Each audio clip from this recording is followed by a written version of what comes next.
안녕하세요. 시원 따뜻한 요원 우주연 원장입니다. 요즘같이 덥고 습한 날 이유 없이 몸이 무겁고 피곤함을 느끼는 경우가 많습니다. 그 이유가 냉방병일 수 있는데요. 여름에 계속 실내에서 에어컨을 틀고 있다 보니 찬 기운에 노출되면서 생기는 감기 증상이 바로 냉방병입니다. 가벼운 몸살, 콧물, 기침 증상으로 끝나면 좋지만 소화가 계속 안 되고 몸이 계속 춥고 몸이 계속 피곤할 수 있습니다.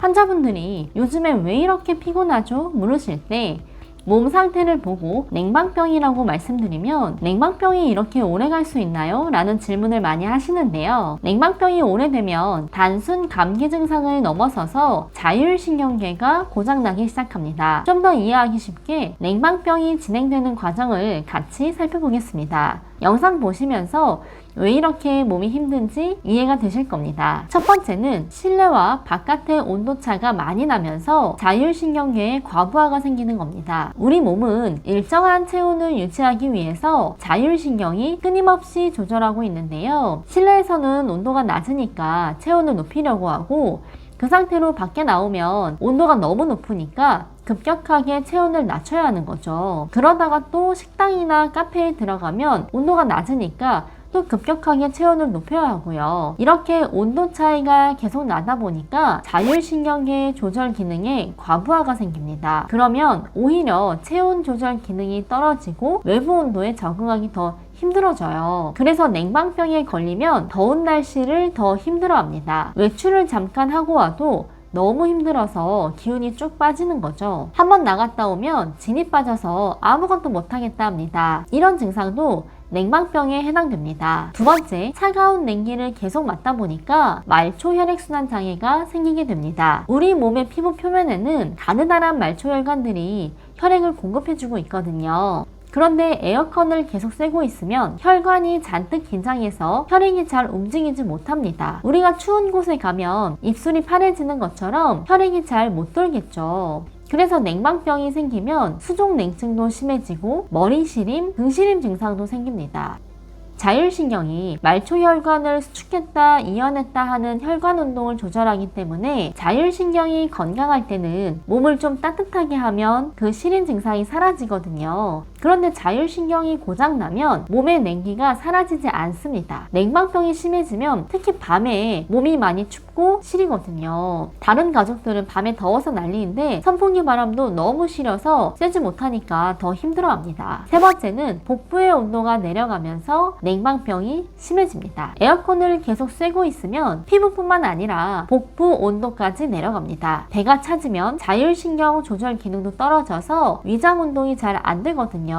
그래서 입맛도 없어지고 소화도 잘 안 되고 배가 자주 아프거나 설사를 하기도 합니다. 자궁 온도도 내려가요. 그래서 생리통이 심해지거나 생리불순도 생길 수 있습니다. 이렇게 냉방병이 지속되면 체온 조절 기능, 순환 기능, 내장 운동이 모두 약해지게 됩니다. 그러면 자율신경계가 고장난 냉방병 증상들을 한번 정리해 보겠습니다. 첫 번째, 몸살, 오한, 시림 증상입니다. 급격한 온도 변화 때문에 자율신경계가 과부하에 걸리면서 몸이 아프거나 몸이 춥고 시린 증상이 나타나게 됩니다. 두 번째는 더위를 타고 더위를 많이 힘들어합니다. 기운이 쑥쑥 빠지는 거죠. 조금만 많이 움직였다 싶으면 열이 오르고 땀도 많이 납니다. 세 번째는 면역력이 확 떨어집니다. 자율신경 조절 능력이 떨어지면서 외부 자극에 대응하는 힘이 떨어지게 되는 거죠. 그래서 찬바람을 잠깐만 쐬어도 호흡기가 타격을 받습니다. 수시로 감기에 걸리고 목감기, 인후통, 기침도 오래가게 돼요. 네 번째는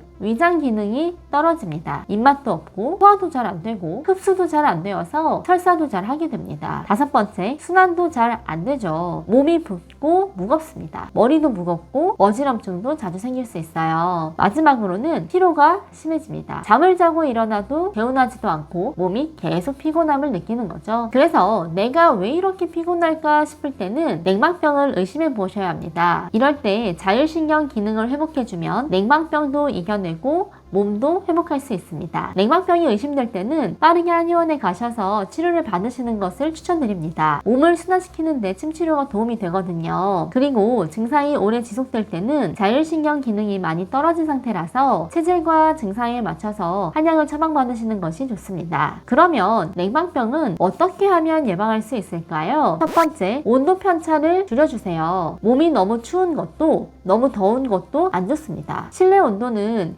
25도 내외로 일정하게 유지해주는 것이 좋습니다. 야외 날씨는 조절할 수가 없으니까 너무 더운 날은 야외 활동을 피해주시고 어쩔 수 없이 해야 할 때는 양산을 활용하셔서 더위에 직접적으로 노출되는 것을 피해주시는 것이 좋습니다. 두 번째, 땀을 너무 많이 내지 마세요. 땀을 많이 내는 것도 자율신경에 안 좋습니다. 살 빼기 위해서 땀복을 입고 운동을 한다거나 몸이 많이 피곤한 상태에서 사우나에 간다거나 억지로 운동을 한다거나 이러지 마세요. 자율신경 조절 기능이 떨어진 상태에서 땀을 많이 내는 건 오히려 자율신경을 더 고장나게 만듭니다. 그 상태에서 땀을 내는 건 몸을 더 힘들게 하는 거예요. 세 번째, 찬 음료를 줄여주세요. 자율신경 기능이 떨어지면 복부 온도가 내려갑니다. 거기에 찬 음료까지 드시면 더 차가워지겠죠? 배가 더 차가워지면 소화기 장애가 심해지게 되고 위염, 식도염으로 이어질 수 있습니다. 그리고 자궁순환도 더 안 되어서 자궁근종, 자궁내막종, 자궁혹 같은 자궁질환으로 이어질 수도 있습니다. 이 세 가지는 꼭 지켜주세요. 오늘은 냉방병과 냉방병 때문에 고장난 자율신경 건강 지키는 방법까지 함께 알아봤습니다. 피곤하고 몸이 힘들 때 여름이라서 힘든 거겠지 하고 그냥 넘어가지 마시고요. 자율신경 회복이 필요할 수 있으니 꼭 몸 상태를 체크해 보시길 바랍니다. 오늘 영상도 도움되셨기를 바랍니다. 감사합니다.